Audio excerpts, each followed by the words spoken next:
Saludos, buenas tardes a todos los que nos estáis siguiendo también desde vuestras casas. Bueno, para mí, yo lo digo siempre, para mí es un lujazo estar aquí en este ciclo de conferencias de la Fundación Canal.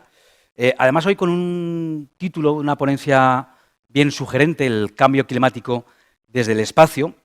Bueno, no en vano tenemos la suerte de tener esta tarde con nosotros a Sandra Benítez, que es toda una científica y otras muchas cosas de la ESA.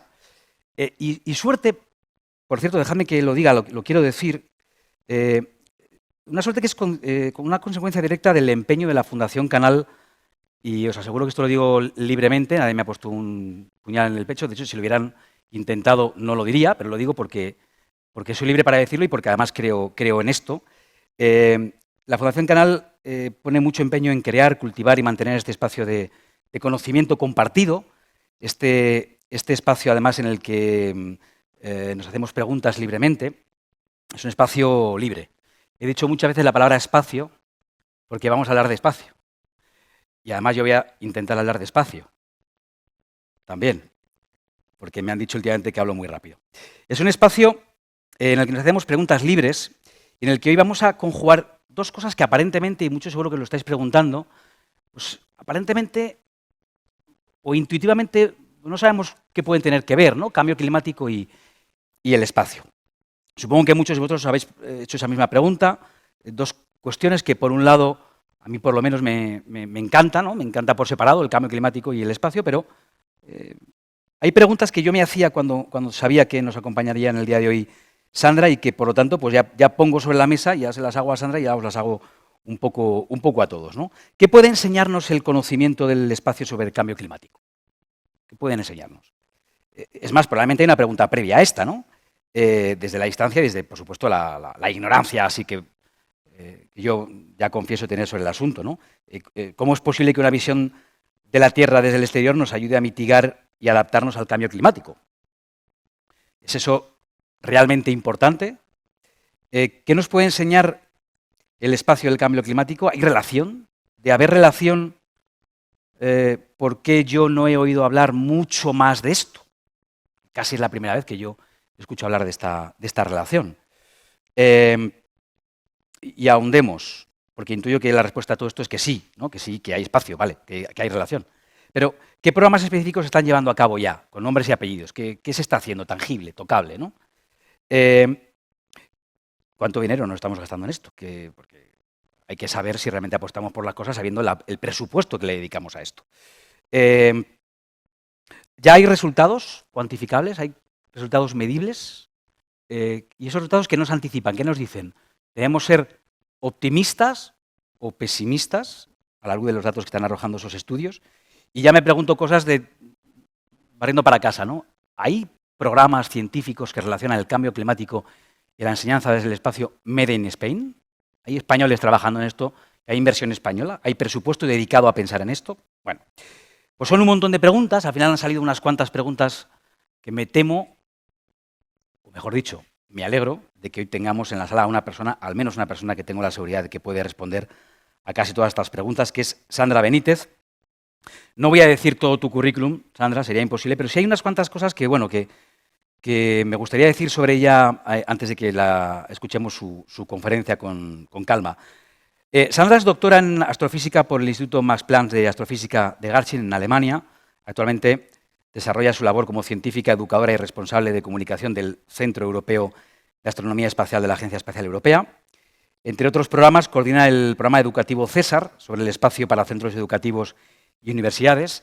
CESAR, acrónimo en inglés de Cooperation Through Education in Science and Astronomy, es un proyecto desarrollado en colaboración por la ESA, el Instituto Nacional de Técnica Aeroespacial y la empresa pública Ingeniería de Sistemas para la Defensa de España, que proporciona, y yo no tenía conocimiento de la existencia de esto, que proporciona a los estudiantes de primaria, secundaria, universitarios europeos experiencia práctica en investigación astronómica a través de los datos de las misiones científicas de la ESA.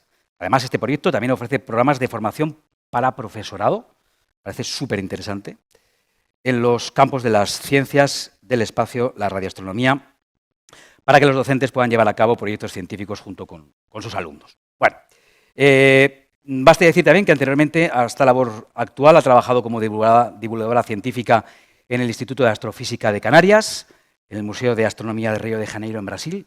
Bien, ¿no? Brasil, bien, ¿no?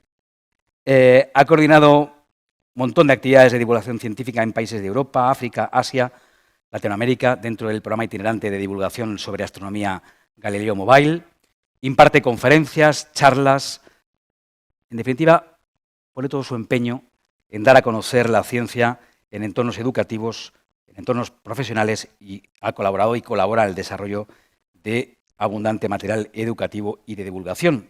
Y por eso os decía al principio que tenemos la suerte de tener a alguien que sabe tanto y que pone tanto empeño en que lo entendamos, que a mí esto me parece realmente de un enorme mérito. Así que, deseando escuchar a Sandra Benítez. Adelante, Sandra. Bueno, pues buenas tardes a todos y todas. Es un placer estar aquí y bueno, espero cumplir las expectativas que Sergio ha dejado sobre un poco lo que vamos a contar aquí esta tarde. Y por supuesto agradecer a los compañeros de la Fundación Canal la invitación a venir aquí a hablar en este foro y bueno, sobre un tema que es tan importante como el cambio climático, pero desde el campo en el que yo trabajo, que es el espacio. Entonces, bueno, voy a hacer como un pequeño recorrido también para que sepamos un poquito el contexto de qué hacemos en una agencia espacial como la europea y luego ya me meteré en materia para hablar específicamente de cómo podemos utilizar la técnica, el conocimiento, las aplicaciones espaciales para solucionar los problemas tan graves que tenemos a día de hoy. Vamos a por ello, entonces. Bueno, muy brevemente sobre la Agencia Espacial Europea, nosotros lo consideramos, por supuesto, la puerta de Europa al espacio. Somos 22 países miembros que formamos esta agencia, con más de 5.000 empleados en todo el continente. ¿Cuál es nuestro objetivo? Pues explorar, por supuesto, el sistema solar, el universo, desarrollar la tecnología necesaria para ello, pero muy importante que todo ese conocimiento y esa tecnología revierta en la humanidad, revierta en el beneficio de las sociedades y siempre con fines exclusivamente pacíficos. Y esto para nosotros es una máxima que es inalterable. ¿Y dónde estamos? Pues nuestra sede central está en París, pero tenemos centros repartidos por toda Europa. Y aquí en Madrid, por supuesto, pues también tenemos uno, del que ahora hablaré un poquito más. Pero tenemos centros en Alemania, tenemos centros en Holanda, en Italia, en Reino Unido y, por supuesto, tenemos el puerto de lanzamiento de cohetes que está ubicado en la Guayana francesa, cerquita del Ecuador.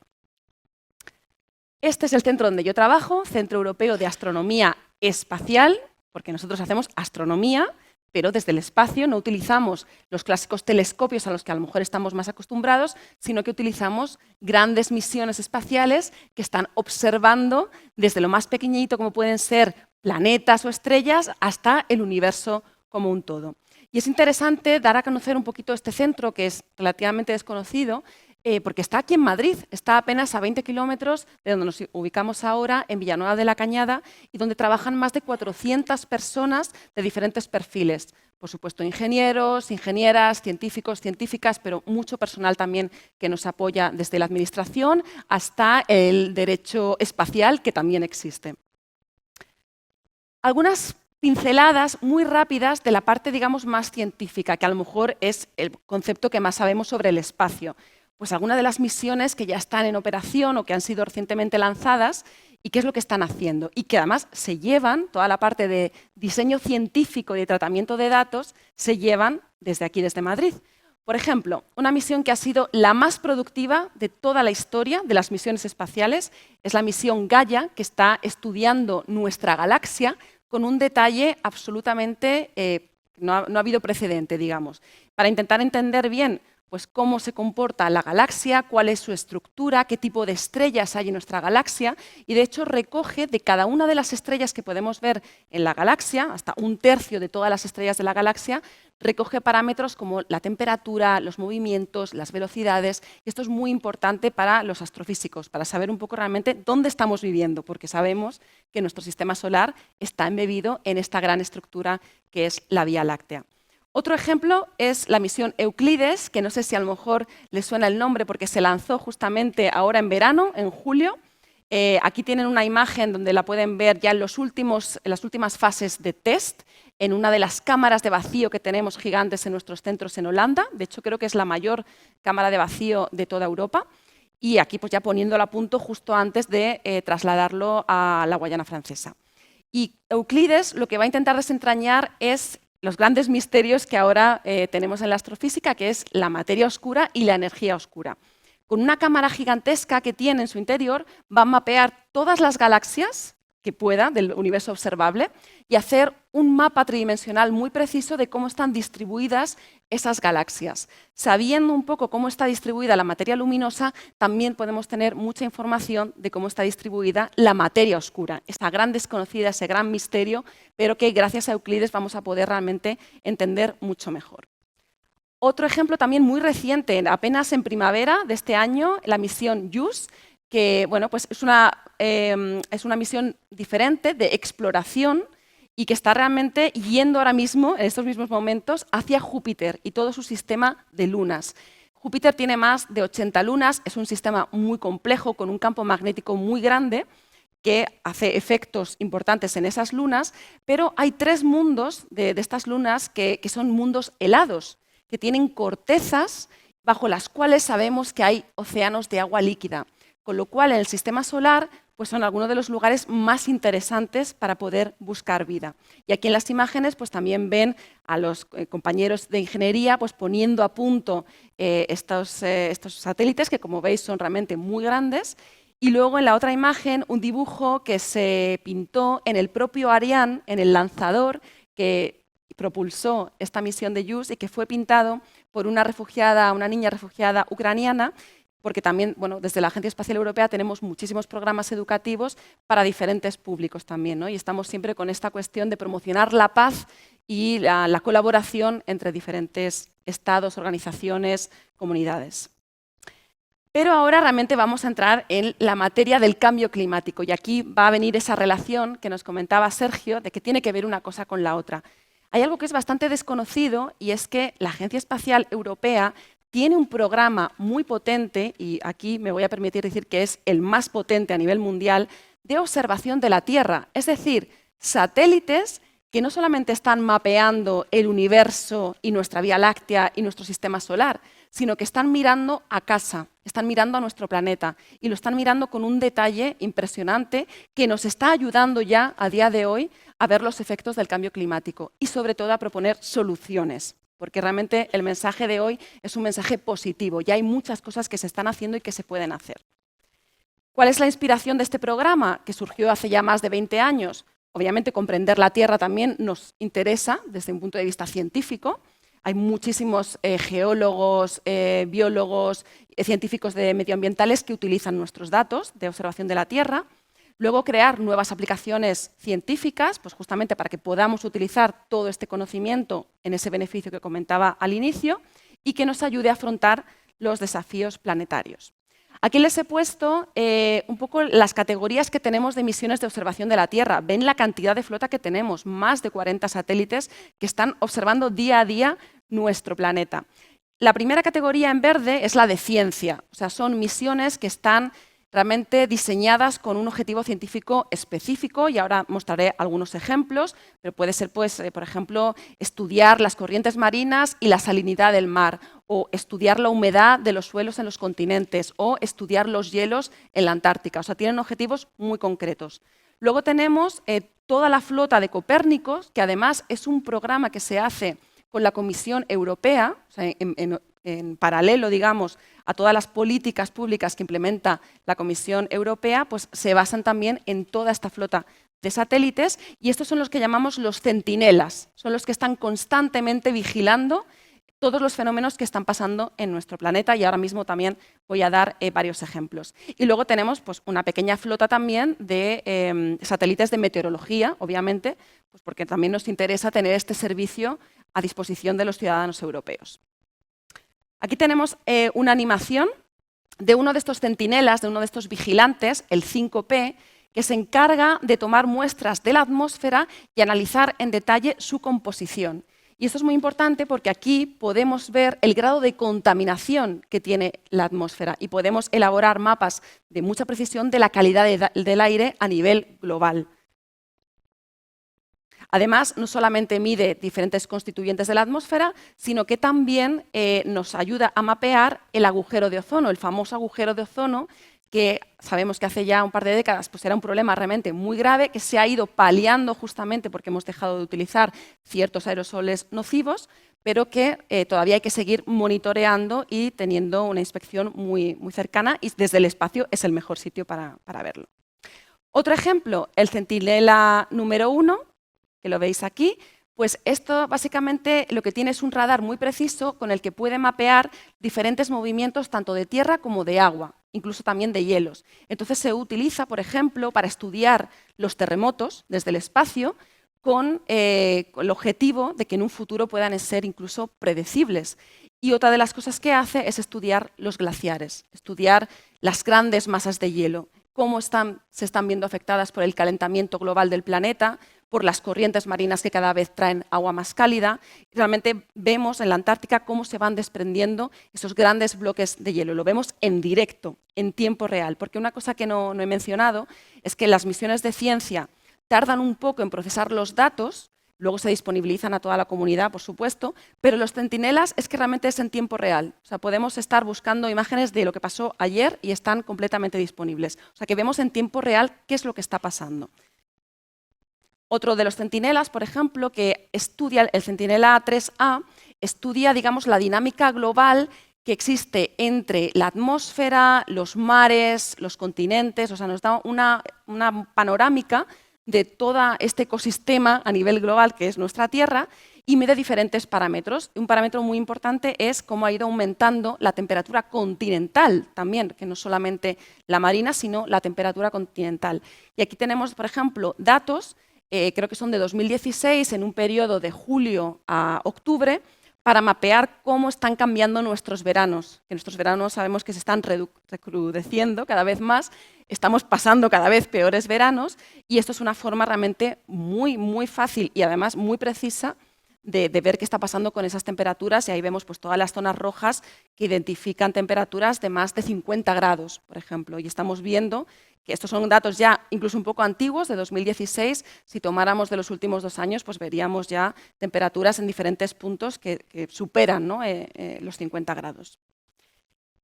Un poco para reforzar esta idea de que nosotros disponibilizamos esta información a todos los ciudadanos, pero por supuesto a los que al final toman las decisiones, y a nivel europeo eso es la Comisión Europea. Entonces nuestros datos no solamente sirven para monitorear, sino que también sirven para trazar estrategias de cómo vamos, vale, ya sabemos lo que está pasando, ¿y ahora qué hacemos? ¿Cómo vamos a luchar, por ejemplo, contra el deshielo que está pasando en el Ártico o en la Antártida? Pues justamente no hace mucho, en 2021, pues la Comisión Europea sacó una gran estrategia para salvaguardar el Ártico, y la gran parte de la mayoría, digamos, técnica, de la aplicación técnica de esta estrategia se basa en nuestros satélites y en nuestros datos. Un ejemplo de los satélites de ciencia, porque he mostrado los centinelas, que son los que les decía, que son estos que hacen un barrido muy rápido de las diferentes áreas de la Tierra cada 24 horas, y ahora algunos ejemplos de la parte de ciencia. Pues, por ejemplo, CryoSat. CryoSat se lanzó ya en 2010, o sea, lleva ya 13 años trabajando. Es uno de lo que llamamos los exploradores terrestres, este es el tercero, y está dedicado especialmente a la medida del espesor del hielo. Y vamos a ver algunos de los resultados de este satélite. Por ejemplo, enfocados en la Antártida, pues lo que estamos viendo es justamente cómo va desapareciendo la masa de hielo de la Antártida. Y además se ve muy bien, se ve cómo van avanzando las líneas de tierra, que son las líneas rojas, porque las aguas son cada vez más cálidas y van devorando literalmente el hielo.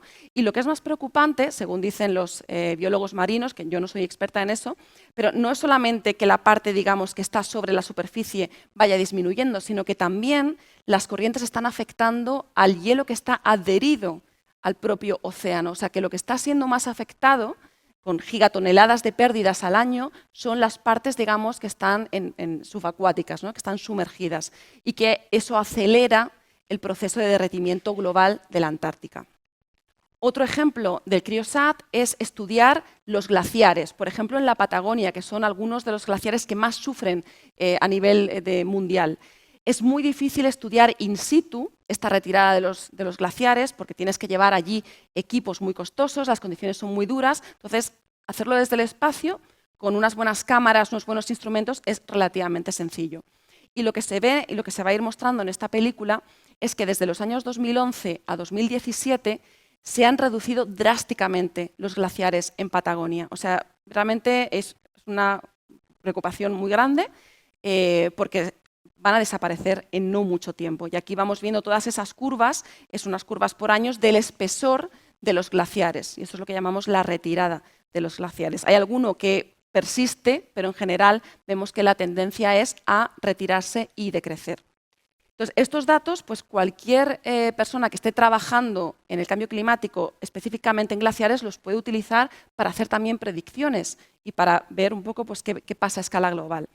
Para que tengan una idea, lo que comentaba antes, más de 20 gigatoneladas se pierden de los glaciares al año, lo que representa un 15% de la totalidad de los glaciares en el mundo, o sea, solamente los de Patagonia, y por supuesto, esto también contribuye al aumento del nivel del mar en un 2%, y luego veremos que esto también trae otro montón de consecuencias que podemos también estudiar desde el espacio. Entonces, un poco por resumir esta parte, pues, ¿cuáles son esas aplicaciones prácticas, tangibles? Mapas de calidad del aire, realmente precisos, o sea, que no sean territoriales, que no tengamos los de una ciudad porque lo medimos con sensores que están en tierra, sino que realmente tengamos un mapa global de esa contaminación dónde está y cómo se va moviendo, porque las corrientes atmosféricas van moviendo esa contaminación.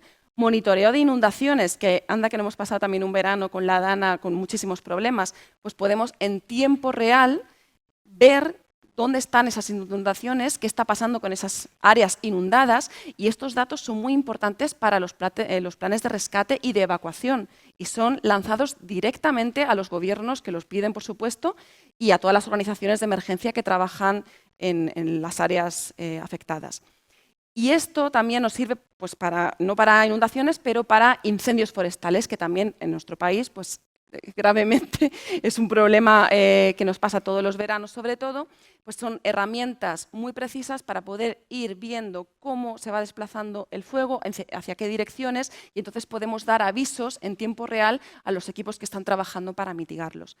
Y en este sentido les quiero invitar a utilizar el buscador EO de Earth Observation en inglés, que está completamente disponible en Internet, por supuesto, lo pueden buscar en Google, en cualquier otro buscador, y ahí tienen acceso a todos los datos de todos los centinelas y pueden buscar imágenes en visual, en infrarrojo, los diferentes tipos de datos que nos da. O sea, es algo para que el ciudadano directamente ahí pueda tener acceso a la información.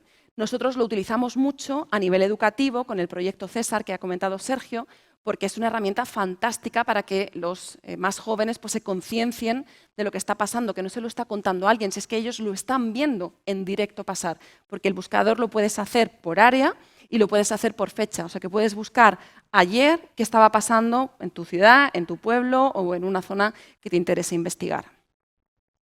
Una misión muy importante, también respondiendo a alguna de las preguntas de Sergio, de bueno, pero ¿y en España? ¿En España tenemos participación dentro de todo este programa tan grande de observación de la Tierra?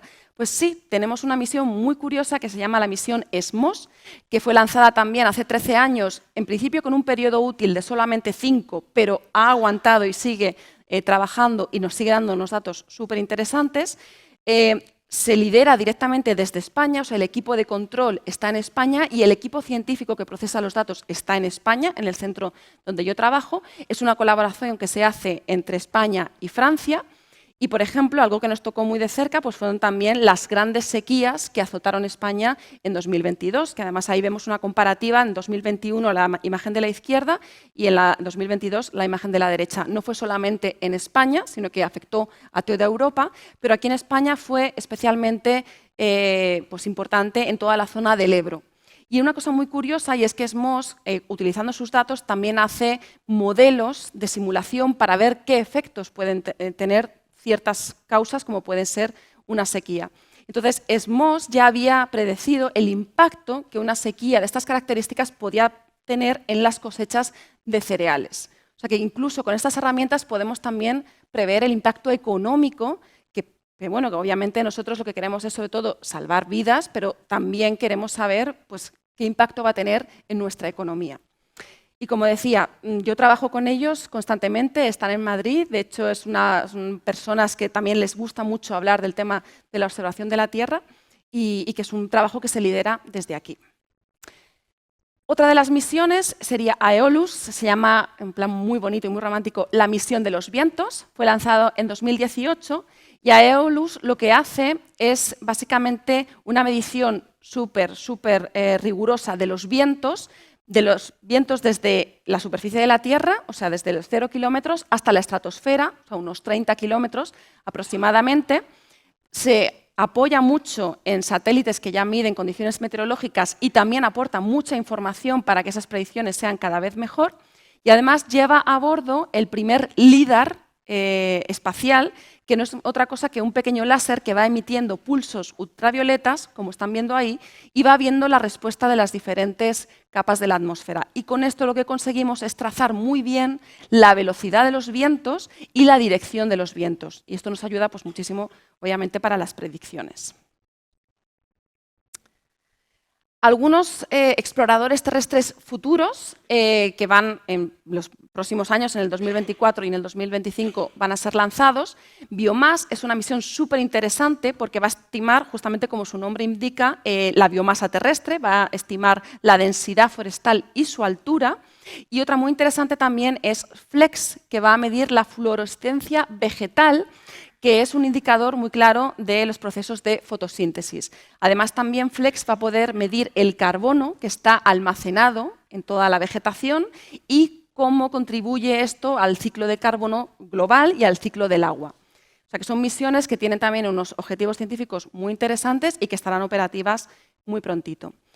No me voy a extender porque tengo poquito tiempo, pero también que sepan que el programa Copérnico que les comentaba antes con los centinelas está en proceso de expansión. Ahora, en la última reunión ministerial que tuvimos con todos los ministros de los 22 países que conforman la ESA, pues se apostó por expandir este programa que ya tanto beneficio nos ha aportado. Pues ahora vamos a tener la siguiente generación de satélites y uno que me gusta a mí mucho nombrar es CO2M, que va a ser capaz de detectar el CO2, o sea, las emisiones de CO2 que son producidas por acción humana. Sabemos que hay CO2 natural en la atmósfera, pero lo que queremos realmente cuantificar es cuánto estamos echando con nuestra propia actividad en industria, coches, aviones, a la atmósfera. Entonces tiene instrumentos muy potentes para poder hacer esa distinción y esto va a ser pues, una forma muy rigurosa de luego decirle a los países, oye, te has pasado del límite que habíamos acordado. Otro también interesante que va a ser el sucesor de Criosat va a ser Cristal, que de nuevo va a estar enfocado en la medida de los espesores de los hielos y de las profundidades de las nieves, pues para seguir teniendo datos de cómo va afectando toda la situación climatológica de la Tierra a los hielos que sabemos que son pues, tan frágiles. Y luego también otros tipos de satélites que van a estar muy enfocados en monitorear nuestros recursos naturales, los recursos tanto en tierra como los recursos hídricos, y que nos van a ayudar mucho con el tema de la gestión agrícola. Sobre todo ahora lo que queremos es pasar del monitoreo, como decía, a vamos a poner en acción ciertos programas que nos ayuden a gestionar las cosas que tenemos que gestionar. Ahora hago un pequeño cambio y les hablo, que no sé si lo conocen, probablemente lo conozcan ya, los Objetivos de Desarrollo Sostenible de las Naciones Unidas. Son 17 objetivos que pretenden pues, que en unas décadas el mundo esté mucho mejor, ¿no? Es una herramienta que ahora se utiliza mucho a nivel político, pero también a nivel educativo y a nivel divulgativo, y me gusta mucho traerlo. Son objetivos muy amplios, muy ambiciosos, como por ejemplo el 1, el fin de la pobreza, el 3, salud y bienestar para todo el mundo, el 10, reducción de la desigualdad, el 6, agua limpia y saneamiento también para todos los países y todas las sociedades. Son cosas muy ambiciosas, pero nuestras misiones, sobre todo los nuevos programas, se están basando en nuestros objetivos para que realmente podamos contribuir a estos problemas, pues a su resolución. Y también les quería presentar un recurso que a mí me gusta mucho, que lo utilizo mucho en mis charlas, que es una exposición virtual que se llama Space for Our Planet, también la tienen completamente disponible en Internet, y que nos cuenta cómo las aplicaciones de satélite, las aplicaciones de navegación, todo lo que estamos hablando de esta tecnología espacial, se puede utilizar para paliar estos grandes desafíos, pero con ejemplos concretos de gente, de organizaciones que están realmente ya haciendo uso de esta tecnología. Y nos cuentan 35 historias inspiradoras que también nos proponen soluciones para un mundo más sostenible. Entonces les invito también a que accedan. De momento está solamente en inglés y en francés, pero esperamos que esté muy pronto en español, porque hay muchísima información. Y solamente por ponerles algunos ejemplos, si nos vamos al objetivo 9, que se llama, como ven ahí, Industria, Innovación e Infraestructura, pues tenemos, por ejemplo, el servicio de emergencias forestales de un pueblo, como una ciudad como puede ser Düsseldorf, han desarrollado una aplicación web utilizando los datos de nuestros centinelas para justamente localizar de forma muy precisa dónde están los incendios y hacia dónde se mueven, de forma que pueden tener planes de contención, planes de evacuación y pueden dar información en tiempo real a los equipos que están en esos territorios. Y no solamente para salvar a la gente, sino solamente para salvar las poblaciones que estén afectadas por esos incendios, sino también la infraestructura. De nuevo, un poco paliar las consecuencias económicas muy graves que tiene también el cambio climático. Pues cómo afecta a las carreteras, cómo afecta a las vías ferroviarias, por ejemplo. Entonces, trabajan también con el gobierno alemán para que en conjunto se puedan trazar planes de acción y de prevención, sobre todo. Otro ejemplo que nos pilla muy cerca es un investigador del Instituto de Cartografía y Geología en Cataluña que utiliza las imágenes de satélite para mapear, por un lado, las zonas verdes de Barcelona y, por otro lado, la respuesta termal de la propia ciudad. Y entonces se ve una correlación súper directa entre que, obviamente, las zonas de más temperatura es donde no hay zonas verdes. Y entonces así puedes tener un mapa de vulnerabilidad de qué población va a sufrir más en el caso, por ejemplo, de una ola de calor, como las que también venimos sobreviviendo en los últimos años. Y esto es una aplicación tan sencilla como meterse en el buscador que nosotros tenemos, ni siquiera es una aplicación desarrollada extra, sino simplemente con los datos que tenemos, pues está trabajando este investigador con las autoridades de la ciudad para una planificación más inteligente de los espacios verdes, para el trazado de los nuevos barrios, pues que sabemos que tienen que tener espacios verdes y bueno, pues que es una de las cosas que están siendo ahora mismo puestas en acción directamente. Otro ejemplo muy interesante, una investigadora de observación de la Tierra griega que trabaja en lo que diríamos la acción para el clima, que es el objetivo número 13, y que este se enfoca en entender mejor cuáles están siendo los problemas en las líneas costeras, porque estamos viendo que el nivel del mar está subiendo y entonces cómo está afectando esta subida a la erosión costera, cómo pueden verse afectadas las ciudades que están en costa. De hecho, pueden incluso prever inundaciones porque durante varias semanas van viendo ya cómo va aumentando el volumen de agua. Y pueden emitir también pues, llamadas de emergencia, convocar a las autoridades para que empiecen a evacuar gente si fuera necesario. Entonces, bueno, pues otra aplicación de las innúmeras que hay utilizando los datos de satélite. Y un ejemplo más sería el objetivo número 15, que se llama la vida en la Tierra, que es para mapear no solamente la vegetación, sino también la propia fauna, que también se ve muy afectada por el cambio climático.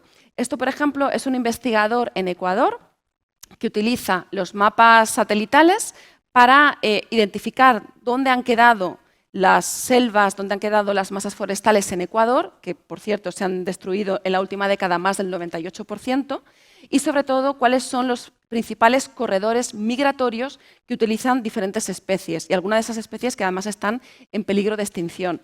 ¿Para qué? Pues para hacer planes de nuevo de protección de esos enclaves que sean absolutamente intocables y para eso está trabajando con el gobierno de Ecuador pues para que realmente se respeten esas líneas, por lo menos, que no se siga deforestando la selva.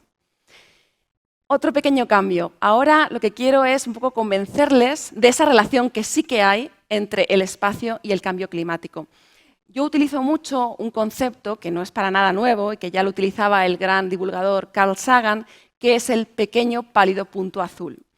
Y es realmente intentar trascender un poco a lo que es la monotonía, ¿no? A lo que es el ruido de la cotidianidad, e intentar vernos dentro de la perspectiva cósmica, porque pertenecemos a un universo, tenemos un lugar en el cosmos. De hecho, decía Carl Sagan que somos uno con el universo, somos la forma que tiene el cosmos de conocerse a sí mismo, que esto es una cosa muy, muy poderosa. Y entonces la astronomía, llegar a la astronomía, con la astronomía a la gente, sobre todo a los centros educativos, hablar con los más jóvenes sobre esto, pues puede hacer que nos abstraigamos un poco y veamos desde ese punto de vista nuestro planeta y entendamos que realmente es que no hay planeta B. Ahora hablaremos, me imagino que habrá muchas preguntas de exploración de la Luna, de Marte y de todos estos planetas que estamos encontrando alrededor de otras estrellas, pero a día de hoy no hay planeta B. Y si nos vamos no tan lejos, si nos vamos a una distancia como la Luna, pues ya empezamos a ver que la Tierra pues ya es algo pequeñita, pero es que si nos vamos a la distancia de Saturno, de los grandes gigantes gaseosos, Júpiter y Saturno, es que lo que vemos realmente es una motita de polvo en este espacio infinito y todos nosotros estamos ahí. Todas las guerras, todos los conflictos, todos nuestros problemas están ahí.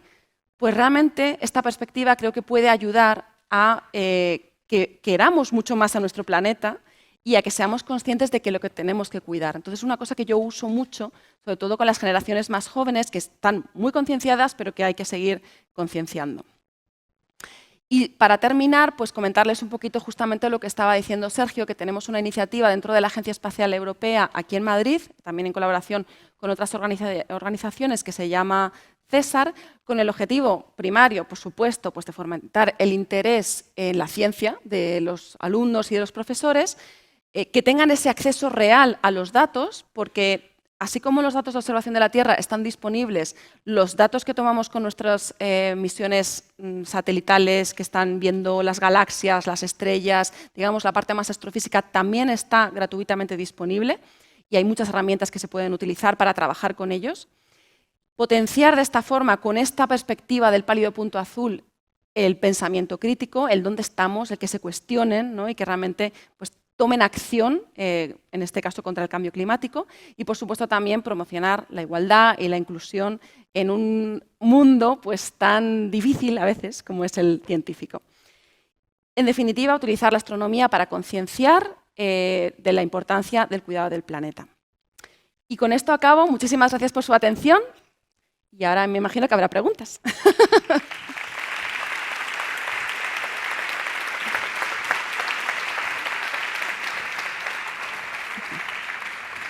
He clavado el tiempo, Que si hay Sergio? preguntas, dice. No sé vosotros, pero a mí me está dando vueltas la cabeza. Sí, iba a poner en valor, digo, mira si es una profesional de la comunicación que ha clavado el tiempo. Yo que estaba observándolo justo cuando ha llegado a 00, ha dicho, y ahí acabo.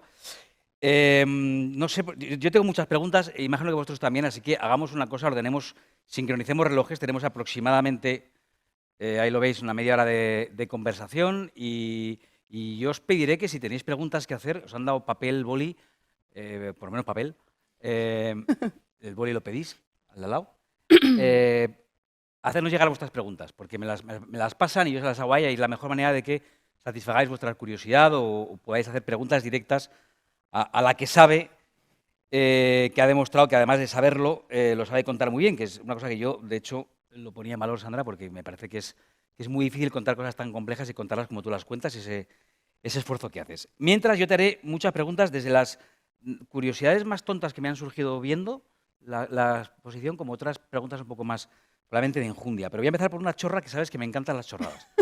¿Quién pone los nombres a los satélites? Porque, claro, hay cosas tan bonitas como Aeolus y hay otros tan, perdóname, tan feos como LSTM. Digo, pobre LSTM, ¿quién le ha puesto el nombre? O sea, la ESA no dejará la improvisación. Hay alguien pensando en los nombres de las cosas, seguro. Me temo que no, me temo que son los científicos los que eligen los nombres de su propia misión y eligen los acrónimos y sí, no hay nada que podamos hacer. A no ser que suene muy, muy mal. Viene de camino Cristal, qué bonito. Luego el otro HTSR1, pues hombre, no sé. Bueno, así más. Oye, ¿a ti cómo te llegó? ¿Cómo empezaste a tener esa curiosidad por la astrofísica y por el espacio? O sea, ¿cómo empezó todo esto? Pues la verdad que fue de muy pequeñita. Yo creo que tendría como unos 6 años aproximadamente. y teníamos, mis padres tenían una casita en la Sierra de Madrid, en la zona de Becerril, y claro, pues para escapar las noches tan calurosas salíamos al jardín a ver las estrellas y nos tirábamos horas mirando el cielo. Mi padre no sabía mucho de constelaciones, sabía marcar pues, la Osa Mayor y Orión, alguna más, pero simplemente con estar horas y horas en su compañía mirando el cielo, pues ya era una cosa maravillosa. Y entonces yo ahí empezaba a pensar, bueno, pero allá arriba, ¿qué hay? Esas lucecitas que se encienden y se apagan y que brillan y que titilan, ¿eso qué es? Y entonces ahí esa curiosidad ya me llevó pues, por el bachillerato, la carrera, un poco a bueno, ¿qué tengo que estudiar para poder saber qué es lo que está pasando ahí arriba? Sabes que si te hubiera surgido la pregunta de hoy, verías el satélite de Elon Musk. Sí. Que no quería entrar yo en el tema, pero casi ¡Qué rápido! Me lo has puesto ahí en bandeja. Sí. No, venga, vamos a empezar bien. Hay una cosa que decías en el inicio, entre los objetivos de la ESA, que me llama mucho la atención, que es el objetivo pacífico. Ujú, Y me llama mucho la atención esa declaración de intenciones específica, ¿no? De ujú. objetivo pacífico.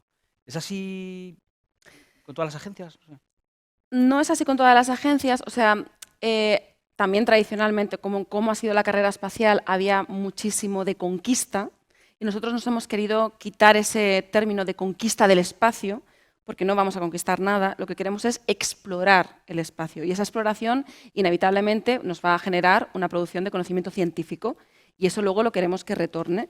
Pero para nosotros es muy importante la mirada con la que hacemos esa exploración. No queremos ir a poner una bandera y a decir esto es mío, esto es de nadie. No, esto es de todos. Y todo lo que saquemos de aquí es para el bien común de todos, no solamente de Europa, o sea, de todo el mundo.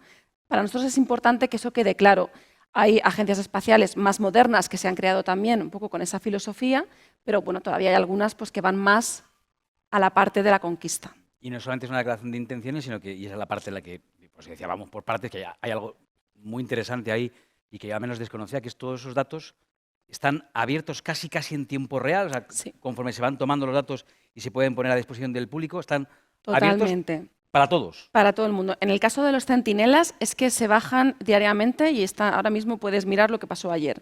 En los casos que, como comentaba, de las misiones científicas sí que requieren un poquito más de procesado, porque son datos muy complejos, entonces sueles tener a lo mejor un intervalo de unos días hasta una semana, pero por ejemplo de la misión SMOS tienen como prerrogativa que al día y medio ya estén los datos más burdos disponibles. Luego ellos van haciendo un procesado y van haciendo diferentes productos, pero para cualquier persona que sepa utilizar esos datos están disponibles. Depende un poco de la misión Que también. tiene partes muy interesantes, es algo así, ¿no? Yo lo comparo como al código abierto en el mundo del software, que pues hay gente, como ejemplos que has puesto, que se le ocurren cosas maravillosas, porque todos los datos están abiertos. Pero claro, a mí también me surge esta cosa egoísta, ¿no? De la ESA es nuestra, de los europeos, que ahora hablamos de quién es, de los 22 países miembros que pagamos. Ay, pagamos nosotros y lo compartimos con los demás. ¿Y los demás hacen lo mismo con nosotros?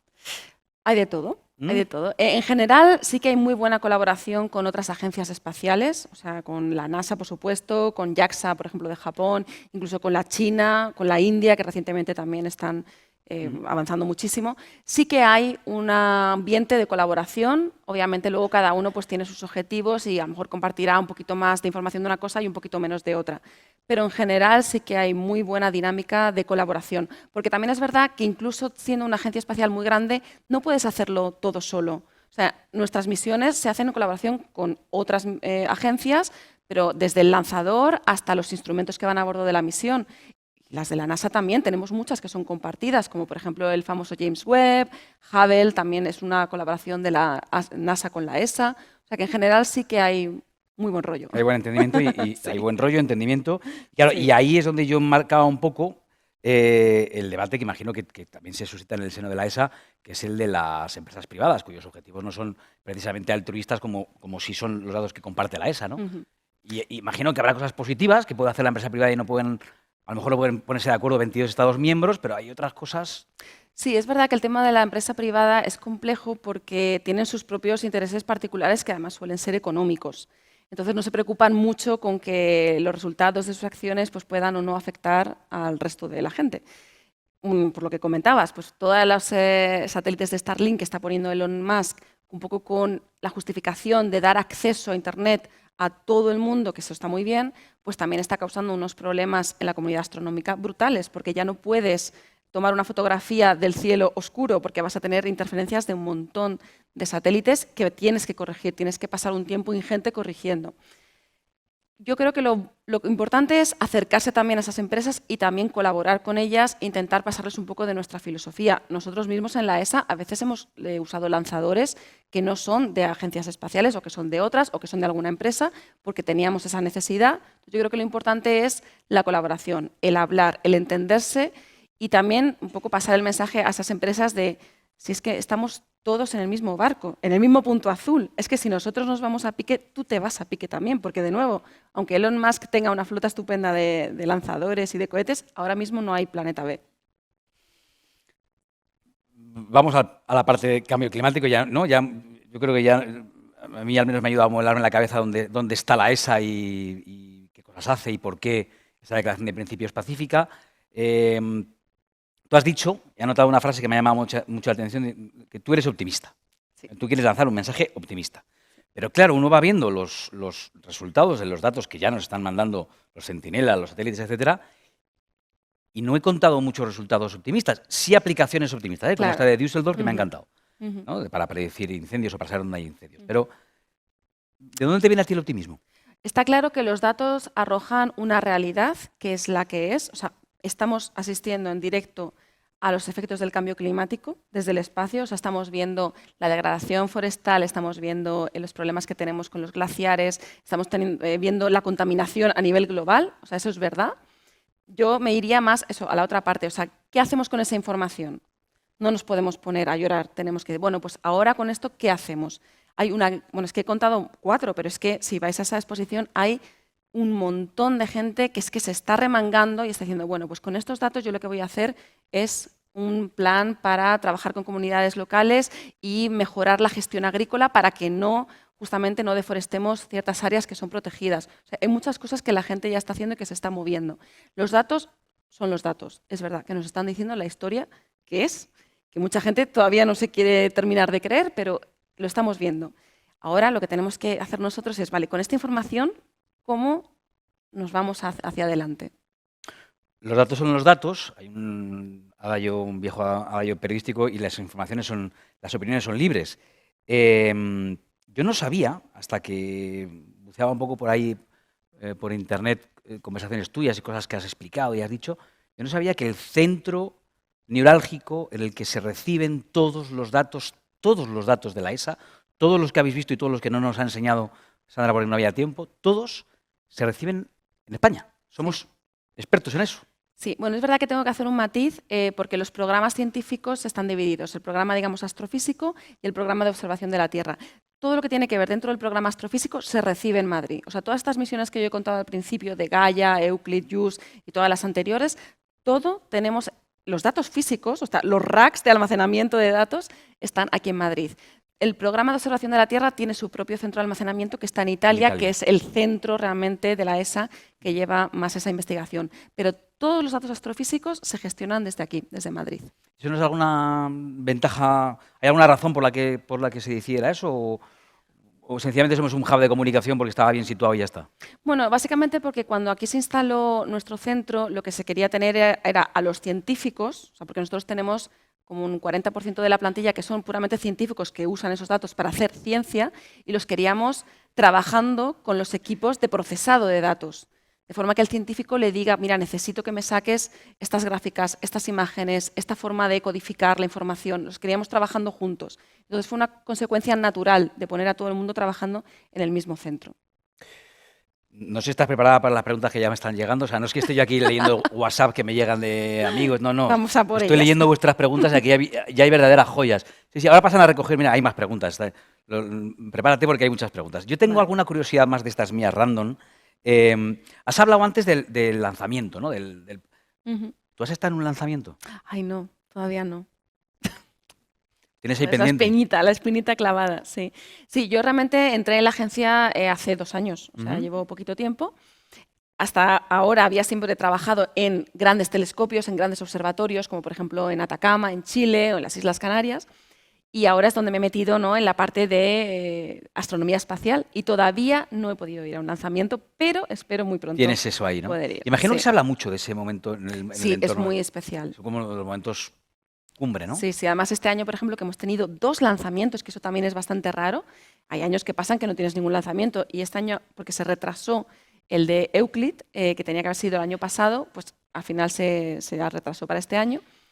Y la verdad que le daban una envidia a los equipos que iban, los equipos científicos, tampoco van todos porque son equipos muy grandes, pero por supuesto pues el investigador principal o el mission manager que se llama, que es un poco el que ha llevado toda la gestión con la industria para fabricar diferentes componentes que se necesitan o para diseñar los instrumentos, pues toda esa gente va y te vienen con unas historias, una cara, una emoción, pues sí, es un momento muy, muy especial.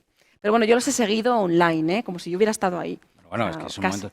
Has explicado que los lanzamientos de la ESA se hacen desde la Guayana Francesa. Sí.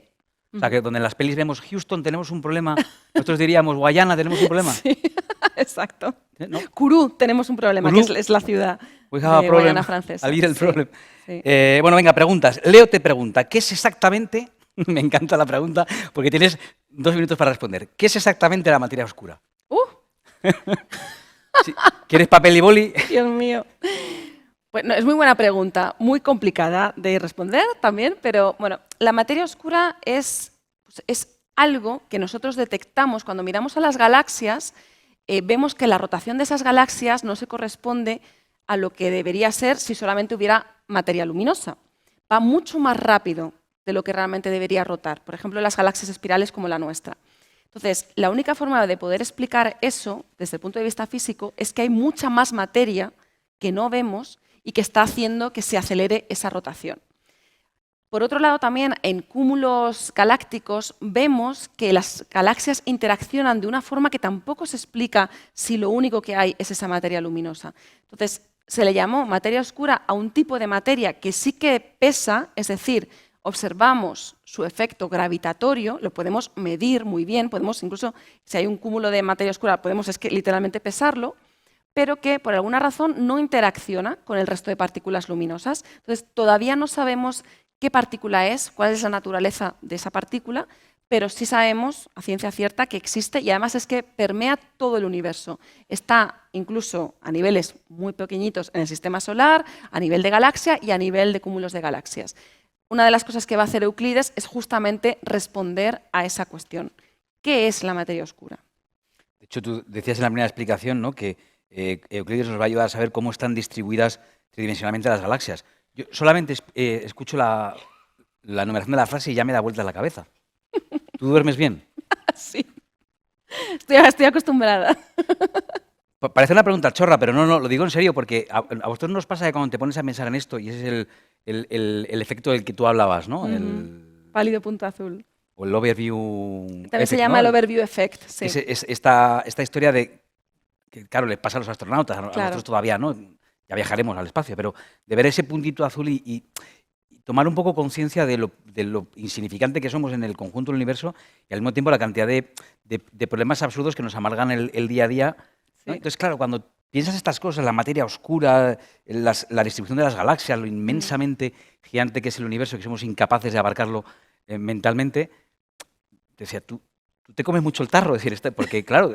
A mí me relaja bastante. Es pensar en el infinito, es pensar en cosas muy profundas, ¿no? Al final. A mí me relaja. Yo cuando estoy estresadísima en mi día a día empiezo, bueno, porque las galaxias, entonces me relajo, me tomo mi vinito y me relajo pensando en la materia oscura. Va a ser el vino. Más preguntas. JJ dice, con tanto satélite en órbita, ¿no hay peligro de colisiones? Me encanta porque aquí pasamos de la musas al teatro echando virutas, ¿eh? Sí, sí, sí. sí. ¿Hay peligro de colisiones? De hecho, uno de los grandes problemas, que no lo he mencionado porque no daba tiempo y tampoco era el tema, es la basura espacial. O sea, hemos estado durante años lanzando de todo a lo loco, sin ningún tipo de programación ni planificación, y ahí debe haber como millones de piezas de diferentes tamaños, desde 1 centímetro, puede ser una tuerca, un tornillo, hasta unas piezas del tamaño de un autobús. Y por supuesto que hay colisiones muchas veces con satélites que están en órbita. De hecho, por ejemplo, mis compañeros de SMOS, claro, yo me remito a ellos porque son los que me cuentan estas cositas, tienen que estar moviendo su satélite cada 2 o 3 veces al año porque les viene una pieza a una velocidad de 30.000 kilómetros por hora y eso te destroza el satélite. O sea, tienen que hacer manualmente una deflexión de la trayectoria para que no haya colisión. O sea, que esto es un problema muy grave y además porque seguimos lanzando muchísima infraestructura. Pero, por ejemplo, en la Agencia Espacial Europea sí que tenemos ahora un grupo de trabajo muy grande, además que justo en esta reunión de ministerial de todos los países miembros se puso dinero extra para eso, para programas para barrer literalmente la basura espacial. O sea, un satélite que pueda extender una especie de red y que vaya recogiendo este tipo de piezas, por un lado, o también satélites con láseres que puedan desviar las piezas de mayor tamaño. O sea, que ya se están implementando proyectos que en los próximos 5 o 6 años se lanzarán para poder reducir la basura que estamos creando, que es absurda. Y esto me lleva a pensar en otro problema del que te he oído hablar en alguna ocasión, que también me parece especialmente interesante, que es el de la legislación. Si no hay en el planeta una legislación supranacional, como para verlo en el espacio, pero claro, ¿quién ordena todo esto? Por ejemplo, la basura espacial. Algo hay de eso, ¿no? Pues obviamente las agencias espaciales se intentan coordinar y establecer protocolos conjuntos para que estemos todos un poco en la misma línea, pero luego, pues claro, tenemos las empresas privadas pues, que no están obligadas a acogerse a eso. Nosotros recomendamos, intentamos hacer concienciación, pero no hay exactamente ninguna entidad legal que les obligue. Y uno de los grandes debates dentro de la agencia es si debería haber algún tipo de comisión del espacio a nivel global, a nivel mundial, que pueda regular esto. Pues como tenemos la Comisión Europea para ciertos asuntos en Europa, pues hacer un poco la Comisión Espacial para que todo el mundo pues, tenga que seguir las mismas reglas de juego. A ver si nos ponemos de acuerdo en esa legislación. Porque me parece especialmente importante a medida que vamos cargando Claro. el espacio de todo lo que nos has contado, que veíamos programas de la ESA, pero hay un montón de agencias Claro, por haciendo sus supuesto. propios programas y me parece un problema. Decías antes, quiero retomar la idea de no hay planeta B. La maldad me dice, Sergio, hay una declaración política la semana pasada que quizá, pero no lo voy a hacer. No te voy a preguntar por esas declaraciones, pero sí te voy a preguntar por unos chicos, ¿sabes a qué me refiero, no? Sí. Pero no te lo voy a preguntar. Hay unos chicos que yo tuve ocasión de conocer hace unos años, están haciendo un proyecto precioso, se llama The Green Moon Project. Sí. Básicamente están pensando, y además es un proyecto que si no se ha truncado nada, posiblemente se lanzará con la ESA a la Luna para ver en qué condiciones puede crecer plantas en la Luna. Uh-huh. Ellos sí están pensando en un plan B, en un planeta B o en un lugar B en el que el ser humano pueda vivir. La ESA está pensando en eso también, de alguna manera, ¿no? Bueno, una cosa es establecer una base científica en un lugar como la Luna o como Marte, como la ha habido en la Antártica y la sigue habiendo durante muchos años, y otra cosa es llevar a millones de personas a vivir en esos lugares. O sea, una base lunar la va a haber en la próxima década, eso está clarísimo. De hecho, ya estamos trabajando junto con nuestros compañeros de la NASA, no tanto en la base en superficie, pero sí en una nueva estación espacial internacional que sustituirá a la actual ISS, que se va a decomisionar en aproximadamente unos 10 años. Pues la siguiente, digamos, etapa va a ser una estación espacial internacional en órbita a la Luna, para justamente que eso sea la puerta de entrada a ir a una base lunar, ¿no? Una base física en la Luna. Pero de nuevo, eso va a ser científico. O sea, ahí van a haber pues, diferentes científicos que van a estar haciendo diferentes experimentos y no va a ser una gran población, por lo menos en los próximos siglos, que podamos realmente llamar una ciudad o un asentamiento. Y lo mismo con Marte. Marte además es mucho más complejo porque está mucho más lejos. O sea, van a ser pequeños asentamientos científicos, de carácter científico, para esa exploración, hacerla in situ. Entonces, el proyecto de Green Moon Project es muy interesante porque obviamente esos grupos de científicos también tienen que tener ahí una serie de alimentos, agua, o sea, una serie de comodidades para poder subsistir. Y yo creo que ahora mismo está enfocado más en eso. Que luego eso se pueda, eso en siglos, extrapolar y que podamos hacer realmente, pues, hacer cereales en la Luna, pues genial, pero ahora mismo es más para los equipos que van a estar allí investigando. Lo de siglos nos rebaja al optimismo, ¿no? El planeta B, para que tomemos conciencia de lo que hay que cuidar el nuestro, ¿no? Vuelvo a la idea de lo que el espacio nos enseña de nuestro propio planeta, ¿no? Y la cantidad de esfuerzo que pone la ESA para observarnos a nosotros mismos. Parece increíble la cantidad de datos que podemos obtener. Fíjate que me ha surgido alguna duda, sin embargo, viendo las aplicaciones prácticas. Por ejemplo, ese ejemplo precioso que yo me he apuntado aquí de Düsseldorf, una pequeña localidad en Alemania, donde ya están cogiendo datos en tiempo real que obtiene la ESA para luchar contra los incendios forestales, especialmente en verano. Y ya lo están usando. Entonces, de pronto, la primera duda que me surge es ¿y por qué esto no se escala inmediatamente a todos los países que tenemos el mismo problema, por ejemplo, España? O sea, si esto funciona en un pueblo de Düsseldorf, ¿cómo es posible que la mañana siguiente no lo tengamos en los incendios de Castilla y León? Por poner un ejemplo, o Galicia. Sí. Pues es muy buena pregunta y no sé si tengo una respuesta muy clara, porque los datos nosotros los tenemos disponibles para todo el mundo, pero también obviamente hace falta voluntad política. Este grupo de bomberos de Düsseldorf está hablando con empresas alemanas, está hablando con sus autoridades locales y entre todos están coordinando este esfuerzo. Pues esto también es uno de los problemas que tenemos bueno, en España no solo, pero en general digamos que los políticos, sobre todo los que toman las decisiones, las hagan en base a datos, las hagan en base a informes que están realmente, que normalmente no se hacen, ¿no? Que a lo mejor pues, no tienen ese conocimiento o lo hacen un poco al azar, entonces que realmente tengan equipos que estén formados, que puedan tener acceso a estos datos y que hagan estos planes de acción, de prevención, de una forma coherente, de una forma científica.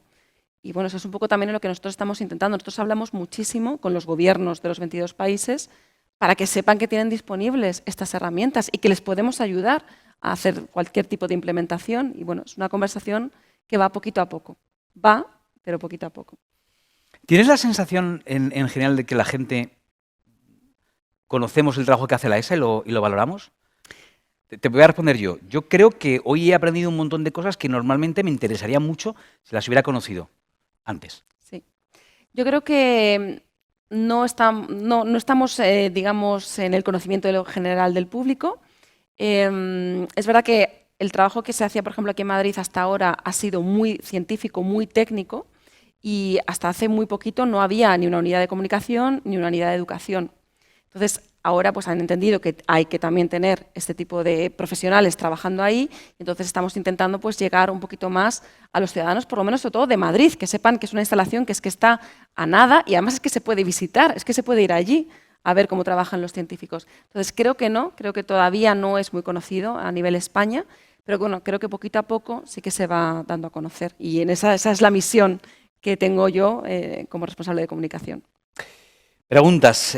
Paz, quiere saber cómo participan los gobiernos en estos proyectos tan constructivos, positivos y pacifistas. Y fíjate que intuyo que la última parte va con ironía. ¿Cómo participan los gobiernos en estos proyectos tan constructivos, positivos y pacifistas?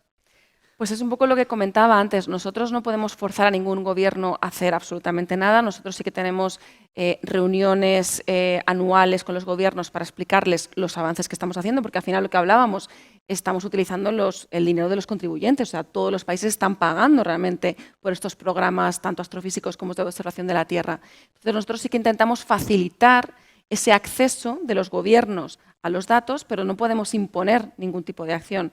Pero nuestro director general sí que su única función, que es más de embajador, es ir hablando con todo el mundo para concienciar, para decir, mira, tienes estas herramientas, utilízalas. Y bueno, ahora lo que estamos viendo es que ese digamos, abordaje desde arriba y luego el abordaje desde abajo con las organizaciones, con la gente que se quiere poner a trabajar, pues poquito a poco van convergiendo, pero que es un camino que todavía nos queda un poquito. No tiene que ser fácil poner de acuerdo a 22 países. No. No es nada fácil. Es complicado porque obviamente cada país tiene su situación económica, su cultura de trabajo, su filosofía, sus intereses propios. Entonces no es fácil. Lo que se suele hacer en estas grandes reuniones es pues, realmente un acuerdo de mínimos. De bueno, hasta aquí estamos todos de acuerdo. De hecho, hay programas que son obligatorios, a los que todo el mundo tiene que aportar. El programa de ciencia es uno, por ejemplo, pero el programa de observación de la Tierra no es obligatorio. O sea, los países pueden decidir o no aportar ese programa, que también tiene que ver con la pregunta anterior. Obviamente, un gobierno que ha puesto dinero en ese programa va a utilizar mucho más esos datos que un gobierno que no le ha interesado. Con esto puede ser también el programa de lanzadores o cualquier otro programa que tengamos en la ESA. Entonces, es difícil, pero bueno, al final sí que se van consiguiendo que haya ciertas cosas en las que todo el mundo tiene que invertir y que tienen que servir para todos, y luego programas adicionales que van dependiendo un poco de lo que le interese al país. Por eso también vamos un poquito más lentos a veces. A mí me preguntan mucho, ¿pero por qué tardáis tanto en hacer una misión que la NASA la ha hecho en 3 años? Y bueno, porque la NASA tiene que hablar con un gobierno y nosotros tenemos que hablar con 22. Eso tarda. Pero bueno, A al cambio, final las cosas salen. a cambio de 22 perspectivas diferentes, que Exactamente. entiendo que se nos ocurren más cosas. Exactamente. El tema de la diversidad para nosotros es fundamental. Sí. Si no he comprendido mal, entonces digamos que cada país, bueno, esta parte de los dineros que nos interesa mucho. Cada país aporta un fijo Sí. y luego se Exacto. suma voluntariamente a los programas que le interesan. Un Exactamente. variable. Exacto. ¿No? Tal cual. Y te da derecho a más cosas. Sí. Por ejemplo, si queremos astronautas de diferentes países, pues obviamente los gobiernos tienen que aportar no solamente para tener un astronauta, sino para el centro de entrenamiento de astronautas, donde también se hacen una cantidad enorme de experimentos científicos que se llevan a cabo en la ISS. O sea, si te interesan, pues como el New Green Project, ¿no? Sí. El New Project. Pues hay lo mismo, la misma idea, pero en la ISS. Pues de semillas diferentes que puedan sobrevivir a diferentes temperaturas y tal, pues si tú aportas al programa de astronautas, vas a estar aportando a ese tipo de ciencia. Y luego, si tienes suerte, te va a llevar un astronauta de regalo. Te vas a llevar un astronauta de regalo. Anónimo te pregunta, ¿puedes dar algún ejemplo de uso de la inteligencia artificial actualmente en la ESA? Pues sí, la verdad que la inteligencia artificial es que tiene un nombre así como muy llamativo, pero en astrofísica, por ejemplo, se lleva utilizando muchísimos años. Yo ya durante mi doctorado utilizaba herramientas de Machine Learning, por ejemplo, para clasificar supernovas, algo tan sencillo como clasificar diferentes explosiones de estrellas que tienen diferente composición, pues ya utilizabas algoritmos de inteligencia artificial. Y ahora mismo, pues esto todo se utiliza mucho en el tratamiento de datos. Como tenemos una cantidad ingente de datos, porque todo lo que yo he mostrado hoy, estamos hablando de miles y miles y miles de petabytes, o sea, una cosa escandalosa, pues sí que necesitamos herramientas de software que nos permitan procesarlas. Y la inteligencia artificial se usa mucho, sobre todo en eso. ¿Quién no ha clasificado supernovas con inteligencia artificial en sus ratos libres? Es que lo cuenta así. No, yo ya de estudiante ya clasificaba supernovas, algo tan sencillo como eso. Es muy sencillo, de verdad. Yo me voy a ir hoy con un complejo potente a mi casa. O sea, el overview este pues me está... Miguel Ángel dice, oye, al cambiar de perspectiva de observación, ¿qué descubrimiento representativo podrías destacar y qué solución aplicada al cambio climático? Entiendo eso de cambiar de perspectiva de observación al hacer esta observación de la Tierra, ¿no? Al hacer esta observación... O sea, la pregunta es, ¿cuál es el descubrimiento, digamos, más impactante Sí, viendo desde el espacio la Tierra, ¿no? Pues es que es difícil.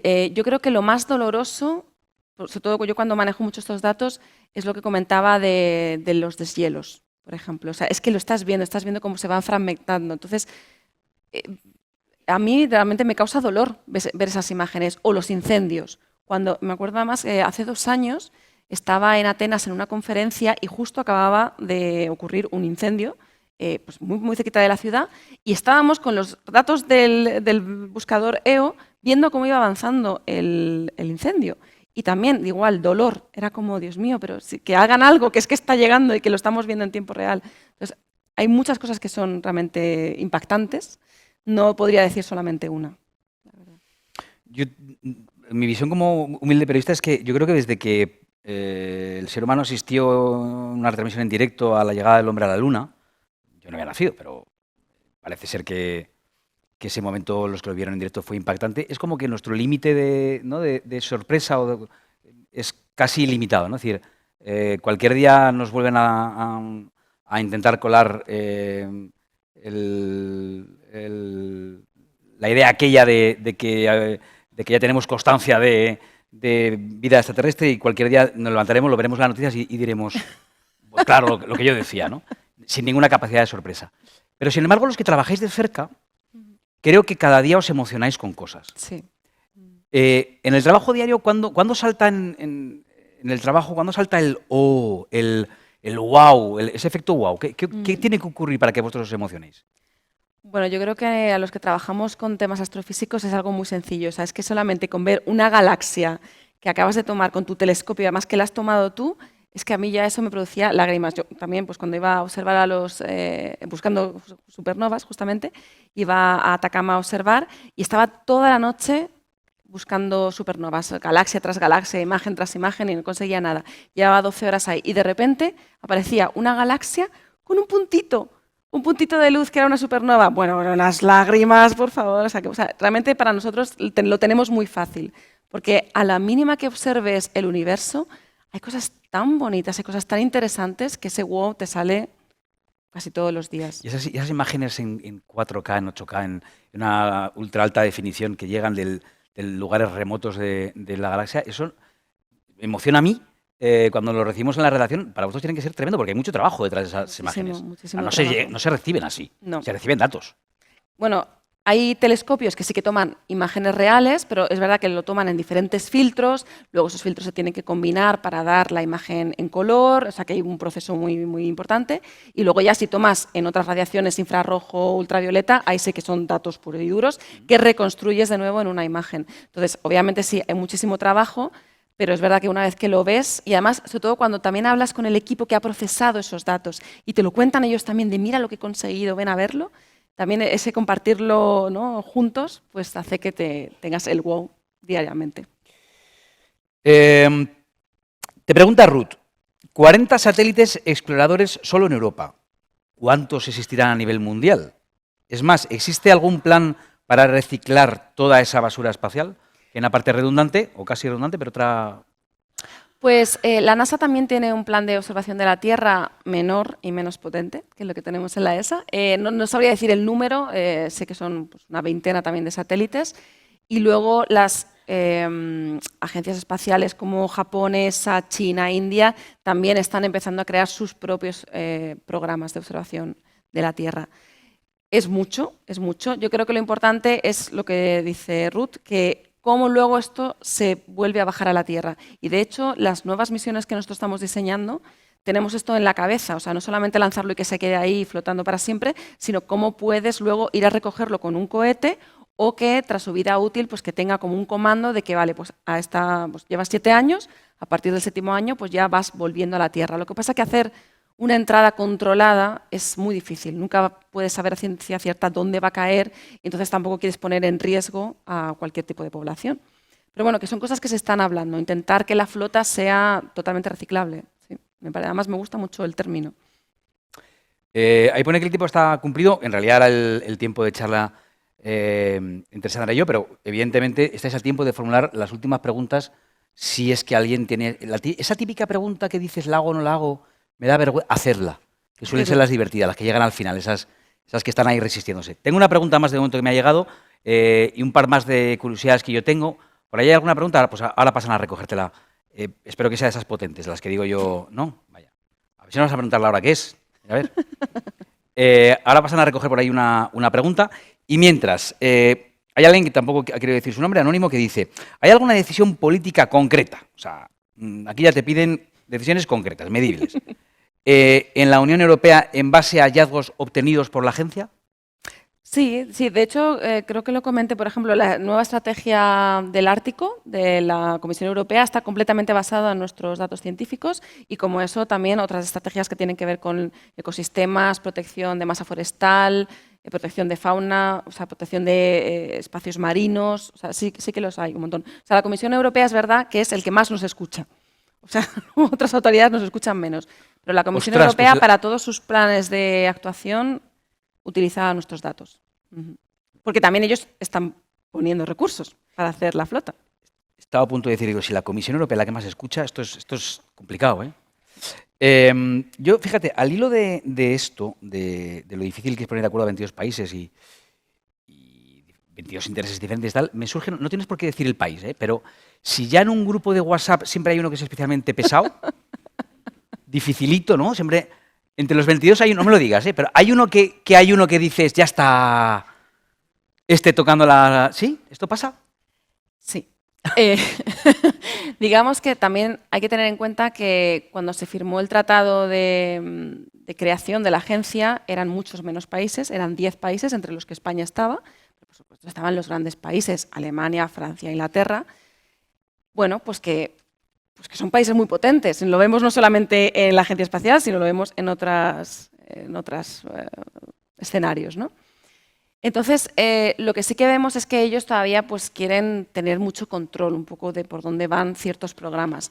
Luego, sin embargo, los países que se han ido añadiendo después, países a lo mejor más pequeños, Están encantadísimos, están emocionados. Cualquier cosa que hacemos con ellos es como que lo reciben muy bien.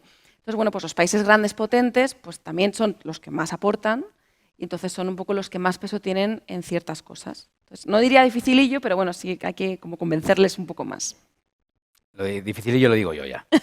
Y España, entre los países que más aportan, no sé si hay un ranking público, ¿estaría entre los que más aportan en el medio? Estamos entre los 10 que más aportamos, sí. De los 22 estamos como un poquito más arriba de la mitad. Bueno. Quiero terminar hablando de un trabajo que tú conoces muy bien, que hoy has hecho buena gala de ello, porque explicar cosas técnicamente tan complejas en un lenguaje pues, que podamos entender el común de los mortales no tiene que ser fácil.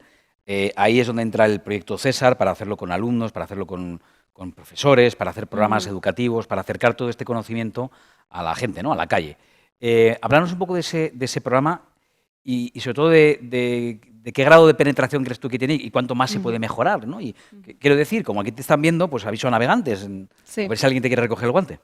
Pues mira, la verdad que yo estoy muy contenta porque es verdad que la Agencia Espacial Europea todavía se está dando a conocer en el público general de Madrid y España, pero el programa César sí que tiene mucho calado, sobre todo en la región de Madrid, porque tenemos muchos centros educativos que nos conocen desde hace ya 10 años que lleva el proyecto y que constantemente están acudiendo a las charlas que proponemos, a la visita de las instalaciones. El profesorado ya sabe que tiene esos cursos disponibles y que puede acceder a ellos. De hecho, trabajamos con las consejerías de educación, que eso ha sido una cosa también muy importante para transmitir esa información al profesorado. Trabajamos ahora mismo con la de Madrid, con la de Asturias, con la de Andalucía, Valencia y Canarias. Y bueno, pues estamos realmente cada vez dentro del panorama educativo en astronomía española, estamos siendo cada vez más reconocidos. Y a mí lo que me interesa destacar es que, por supuesto, la comunidad educativa para nosotros es absolutamente sagrada, es el objetivo prioritario, pero ahora también estamos haciendo otro tipo de acciones con otros públicos diferentes, con otras audiencias. Pues, por ejemplo, con refugiados que están aquí en España porque han venido huyendo de lugares de conflicto, o con mayores de 75 años que a lo mejor no tienen una gran cantidad de acceso a este tipo de programas más educativos en ciencia, o personas con necesidades especiales. Trabajamos mucho también con colegios que atienden estudiantes con necesidades especiales. Estamos intentando desarrollar materiales específicos para ellos. O sea, lo que estamos ahora un poco es focándonos en hacer una ciencia más inclusiva y que la Agencia Espacial Europea también aboga mucho por esa inclusión, por esa diversidad, intentar pues, abrir ese abanico, ¿no?, de alcance, pero por supuesto con los alumnos y alumnas y el profesorado también como nuestra meta prioritaria. Empezaba la tarde haciendo una batería de un montón de preguntas. Se ha respondido todas, luego hemos seguido aquí pues, con muchas preguntas, pero yo creo que hay una pregunta así con mayúsculas, la pregunta. Esta es la pregunta. ¿Qué pregunta, a la luz de todos esos datos que todos los días tú tienes ocasión de ver en primera línea y ver cuáles son las cuestiones que se están trabajando y lo que te cuentan los científicos, cuál es la pregunta con mayúsculas que te gustaría levantarte una mañana y poder responder? Pues a mí la pregunta sería la típica de ¿hay vida más allá de la Tierra? ¿Podemos realmente en algún momento detectar algún planeta que esté habitado? Y además es que yo soy muy positiva también en esto y creo que es una cosa que vamos a poder responder en la próxima década. No lo digo yo, o sea, lo dicen los científicos en la rama de la astrobiología y de los exoplanetas. Pero a mí sería feliz ese día. Si yo me levanto un día, me estoy haciendo mi café mañanero y de repente la noticia de hay un planeta habitado, bueno, sería para mí, yo creo que un hito vital. Para mí es la pregunta. Has dicho que crees, a la luz de lo que dicen los expertos, que en la próxima década vamos a poder responder a esta pregunta. Sí, totalmente. Ya conseguimos con misiones espaciales, por ejemplo, que tiene la agencia, como Keops o unas futuras que se llama Arrakis, ya podemos caracterizar muy bien los planetas extrasolares, o sea, los que están orbitando otros mundos. También que podemos saber si tienen atmósferas y también que podemos saber los constituyentes de esas atmósferas. Todavía nos falta un poquito de resolución, pero con los nuevos satélites y los nuevos telescopios lo podremos saber. Y hay ciertas combinaciones de gases en una atmósfera que solamente se pueden deber a actividad biológica. Por ejemplo, si tú tienes en una atmósfera ozono, CO2 y agua, necesariamente va a haber vida en ese planeta, porque no hay ningún proceso geológico que pueda mantener los tres a la vez. Entonces, eso es una cosa que vamos a poder saber relativamente pronto. Otra cosa es llegar hasta allí, ver qué tipo de vida es, si son árboles, o son bacterias, o son dinosaurios, no lo sabemos. Pero que hay vida en ese planeta sí que lo vamos a poder saber pronto, espero. Será la leche que detectarán que la mezcla de oxígeno y aroma de café. Hay humanos fijos. Exacto. Aquí dejamos con esta reflexión en la cumbre que acabo de aportar a la conversación. Sandra Benítez Herrera, Sí. un segundo apellido muy bonito. Yo me llamo Sergio Martín Herrera. Gracias, ha sido un placer enorme. Un Y nos ha aprendido placer mucho. también para mí. Muchísimas gracias a todo el mundo por venir. Muchas gracias. Bien.